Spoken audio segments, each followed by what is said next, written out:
Hi there. My name is Laura Joy, and I like to read aloud Psalms, the book of Psalms. And this is the first chapter.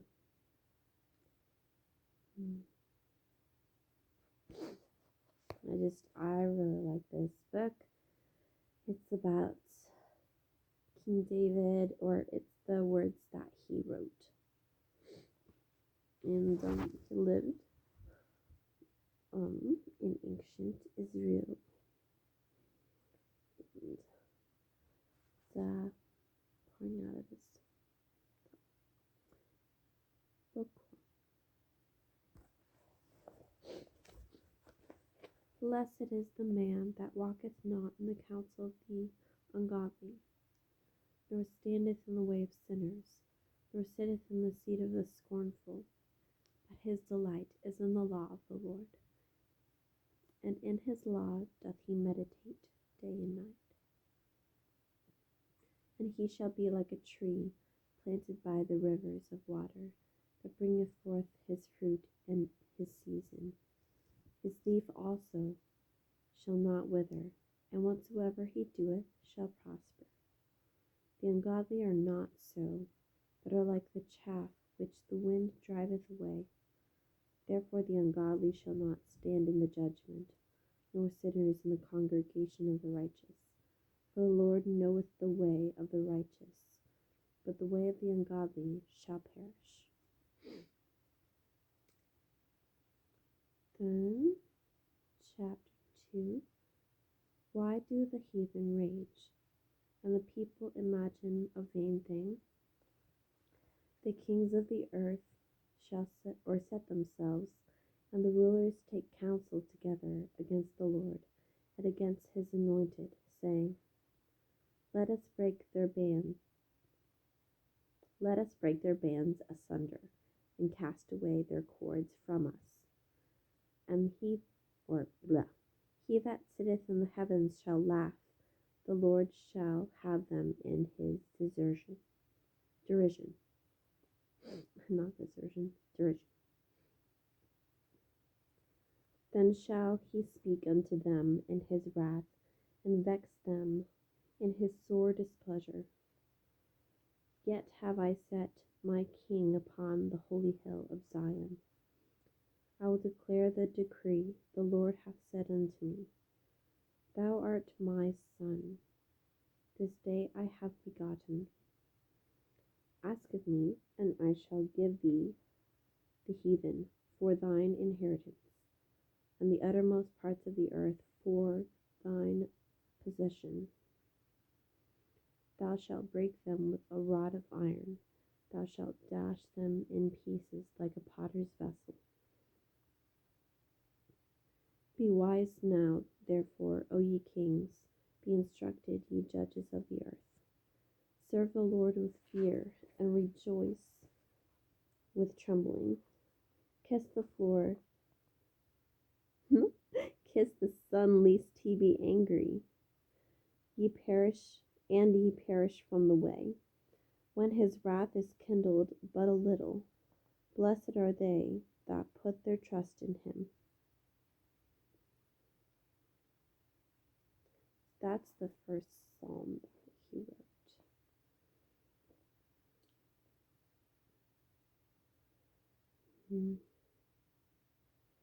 Then after that, he writes about a psalm of David when he fled from Absalom, his son. Absalom. Yeah. Because his son wanted to be king, and he didn't think his father was a good king. So he wanted to kill him. It's so pretty out today. No, it's gray. It's still pretty.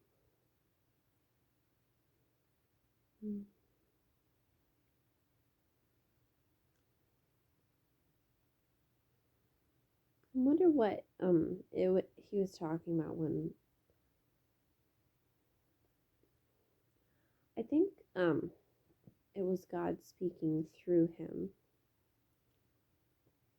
to himself and to everyone else he wrote it down for. But it was as if God was saying, I'll give you thine enemies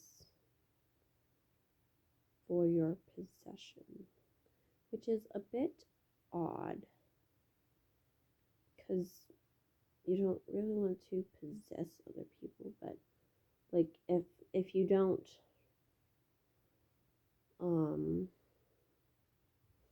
like he was a king, and if a king doesn't somewhat own his subjects, then they start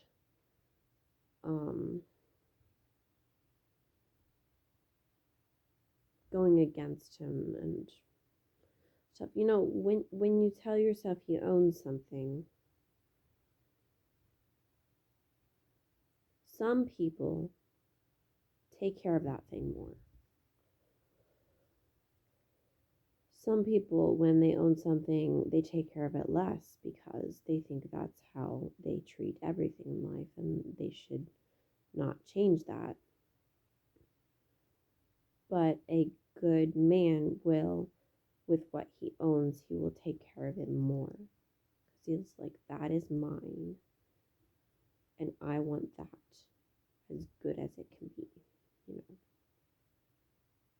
I watched a video this morning about these two guys. They were reviewing a video that a group of people came together and they were talking about, is it right or wrong to have plastic surgery when you are an Instagram model? And that's very tricky because sometimes the nutrients we get when our mom is pregnant with us are not it's not enough to create the best body that we were supposed to have or we need, and so we have these disfigurements. There's a lot of things that we think are disfigurements that aren't. Like, let's say my nose, I don't really think that's a disfigurement because I have that nose so I can create the sound that is my voice, you know, not someone else's voice. When you change your nose shape, you change the way you sound. And honestly, there's other ways to change the way you sound. There's many other ways, but it's deeper than just not liking the way your profile is.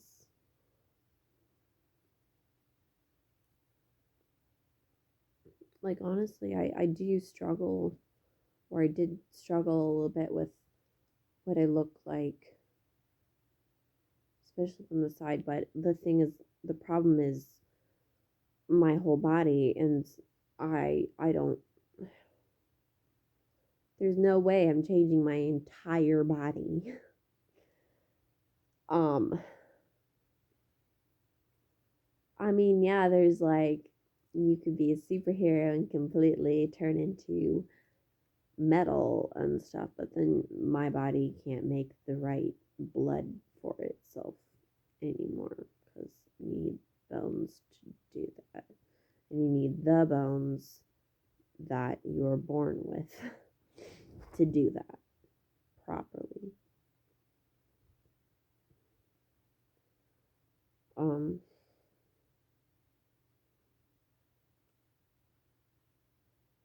Yeah.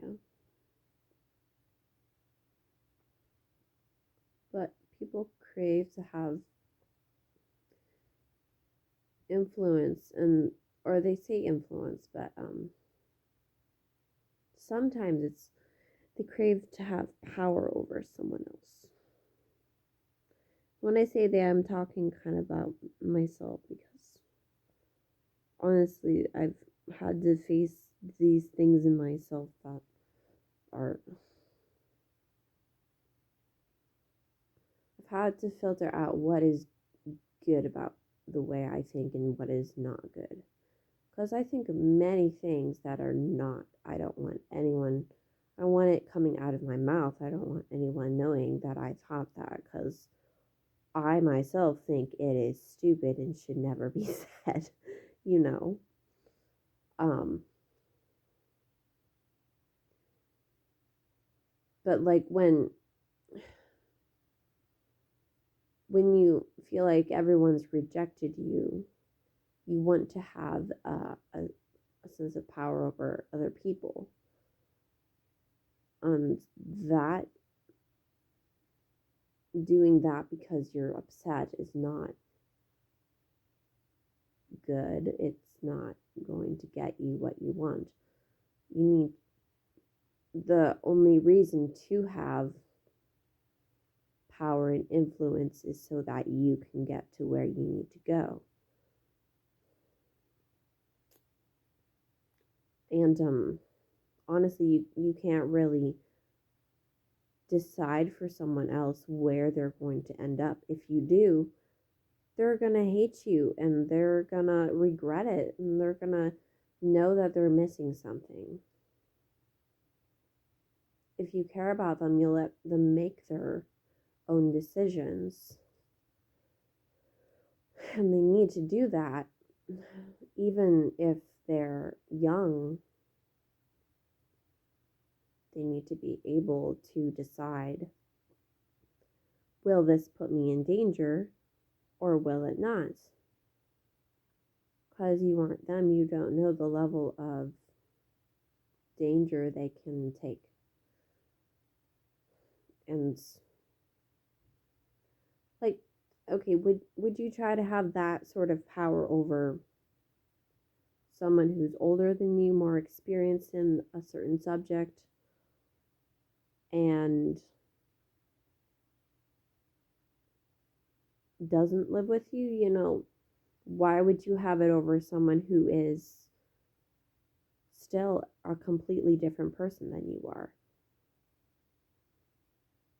It could be because you yourself feel like you don't have control over your life, and so you try to have control over somebody else's life, and you realize you can have a little bit of control because they give it to you.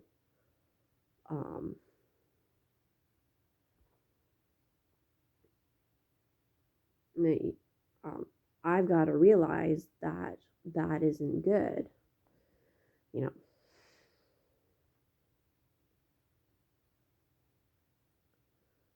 The reason to be a leader is to show the way that is right, that has worked out. And the only way to know that for sure is to have like a test of lots of different people over many different times. But honestly, the entire world could think one way, and then you think a different way. An entire world could be shaped a certain way, and then you are shaped differently. That's why scientific studies and research doesn't necessarily pertain to you. It pertains to those people they studied. It's a common trait that happens in the world. That doesn't mean it'll happen in the place in the world that you are now.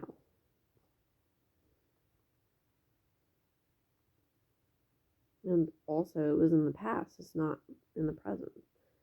Many different things changed since then. Things they don't even know about, things they can't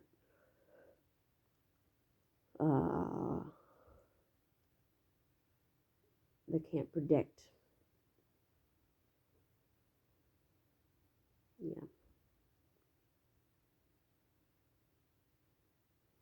That's why I put my trust in God more than in science, because God is constantly living in the present. He's not living in the past. He does understand the past, and he can change time because he created time. He knows how it works. So like, it doesn't really make sense. But sometimes when I know there is something big coming up that I want done in a certain way, I pray and I ask God, can you help this to turn out this way? And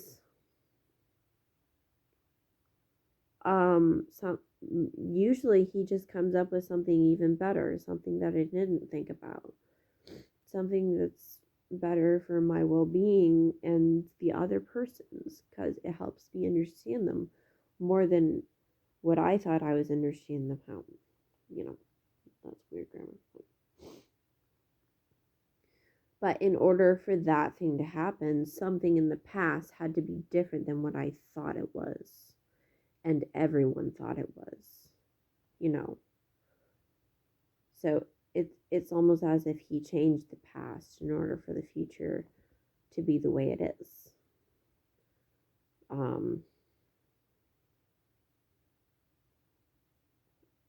don't know.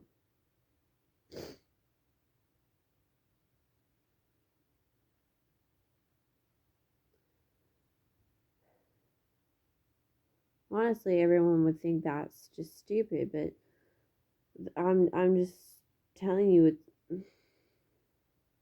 what I've noticed in life, and you haven't.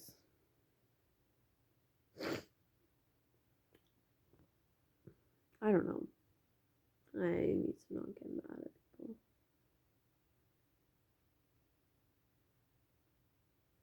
That was a car beeping. Yeah.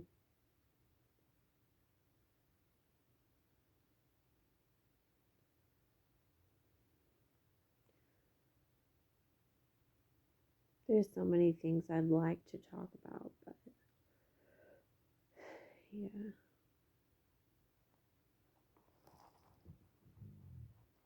I'm trying. I have a terrible, like, short-term memory. I know that mostly because whenever I dream, I never dream about what happened that day. Never, almost. I did, like,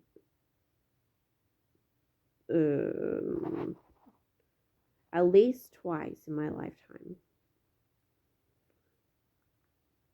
But usually, I'll have dreams about my old house where I used to live. Um,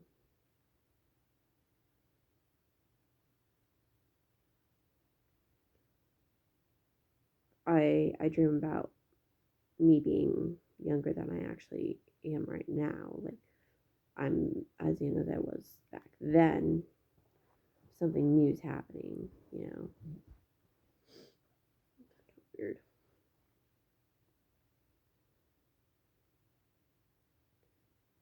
But yeah.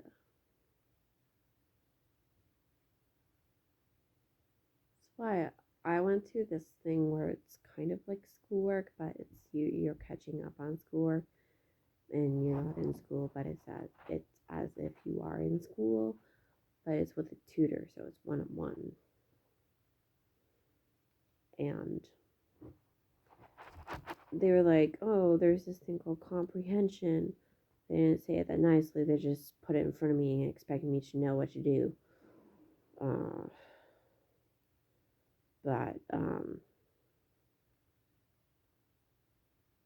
I mean, they did explain it a little bit, but I just felt like it was, they were mad about it. Like, if you want to teach someone, don't be mad at them. The only reason to be mad at learning new information is if it's sorrowful sorrowful? And is what you're teaching me sorrowful? And if that's so, why should I remember it and have the burdens you have? Honestly, everyone needs a filter.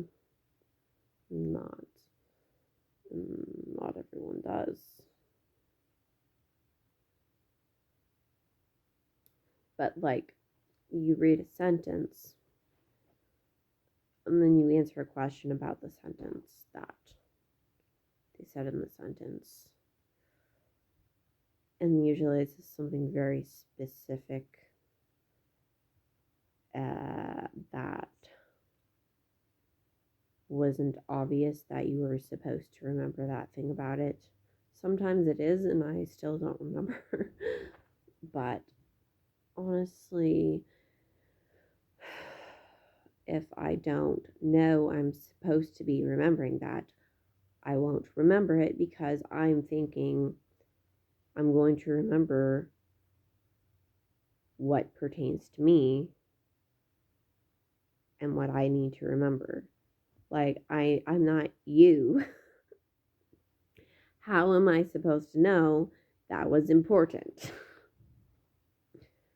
That's why I don't like it when people do that, because it's not like if you fail answering the question you're stupid. You just notice something different.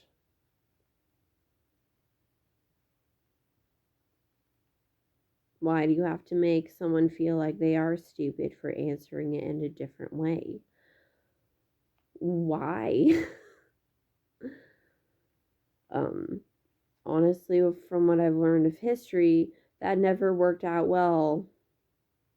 It worked out well for them, but not for the people affected by what they did.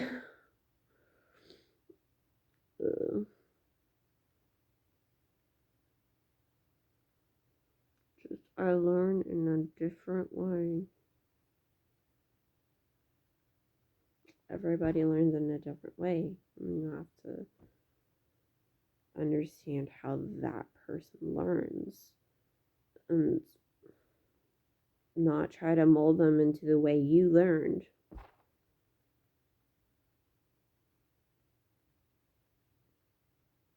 I'm like ranting now, and I was just reading the Bible, but I'm ranting about something completely different.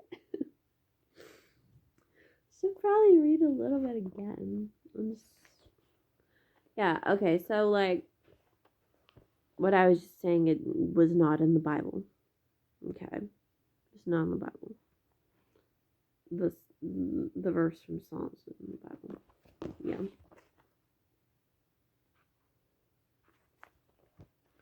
And Psalms is right after Job. Job is a book about a man who had everything, or so he thought. But Satan went before God and he asked him, he said, he only worships you and trusts you because you gave him everything. And so God tests him and says, okay, I'm going to take away everything then. And it's actually, Satan came up with the idea for the things that would be taken away. But God intervenes and he says, you can take these things away from him, Satan, but you can't take this thing away from him. And you know what is so weird? Satan actually listens to that. Satan listens to when God says not to do something. Because Satan is still an angel. I mean, he's a demon, but he was an angel. And he was the head choir master in God's courts. So he still understands how dangerous God is. And he knows not to mess with him. But he went up and tricked Eve into thinking it was okay to go ahead and eat the forbidden fruit. But honestly, Satan was still just listening to what God was telling him to do. That is so weird. People think of Satan as someone who has complete control over good and evil, and no, God has that control. God's the scary one. But God is still love, and he is just. And if he wasn't those things, he wouldn't have anything that he has, and he has everything. You know? So it's almost as if when I sin, I'm worse than Satan, because I'm like, I don't understand how dangerous it is to cross God, you know?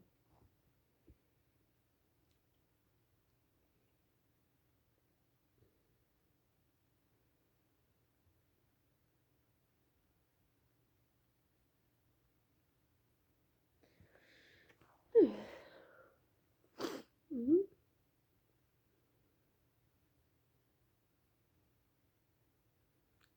I want to look up what the word derision means.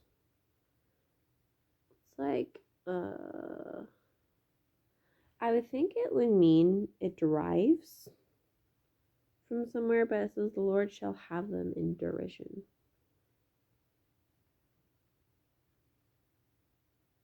So it's almost as if he's in confusion, but is that what he's saying?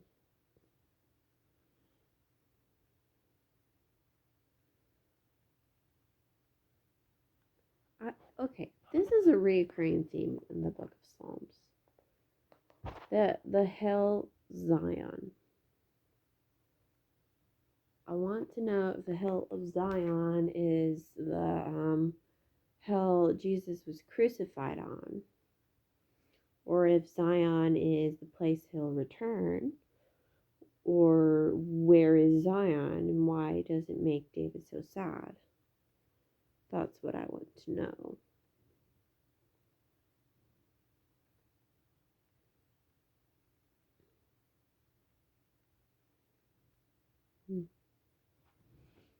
Anyway, those are just my thoughts on Sunday. And I'm not at church, but I kind of am. I don't know. Alright. Mwah. Love you guys. Merry Christmas. I gotta show you my creation, what I made. It's like a little pouch that you can put candy in that you hang from the tree. I have yet to decide what candy to put in. Anyway, auf Wiedersehen. Mwah.